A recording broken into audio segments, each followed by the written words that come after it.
విద్యార్థులు పడుకోకూడదు. పడుకుంటే నిద్ర వస్తుంది, చదువు రాదండి. అందుకే నా సౌకర్యాలు కల్పించడం అంటే వాడికి విద్య రాకుండా చేయడమే. ఖచ్చితంగా విద్యాభ్యాసం పూర్తయ్యే వరకు బ్రహ్మచర్యం పాటించాలి. వీరైతే నేల మీదే పడుకోవాలి. వాడు మాస్టర్ బెడ్రూమ్ వేరే, చిల్డ్రన్ బెడ్రూమ్ వేరే. చిల్డ్రన్ బెడ్రూమ్లో తలుపేస్తాడు, వాడు ఏం చేస్తున్నాడో మనకి తెలియదు. అక్కడ స్మార్ట్ ఫోన్ పట్టు కూర్చుంటాడు. ఖచ్చితంగా తల్లిదండ్రులకు తెలియాలి. వీరైతే నేల మీద పడుకోమని చెప్పాలి.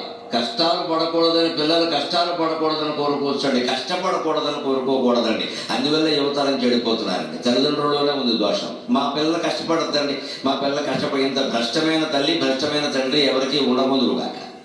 పిల్లలు కష్టపడాలి, కష్టాలు పడకూడదు, అది వేరే విషయం. చెమట ధారపోయకుండా కష్టపడకుండా చదువు ఎలా వస్తుందండి? లాల్ బహదూర్ శాస్త్రి గారు ఆయనకి చదువు రావడం కోసం మాస్టర్ ఎక్కడో గంగానది అవతల ఉన్నాడు అంటే అక్కడికి గంగానదిని ఈదుకుంటూ వెళ్ళాడు. నిక్కర ఒక్కటి కట్టుకుని ఈదుకుంటూ వెళ్ళి పైన ఉండే చొక్కా పుస్తకాల్లో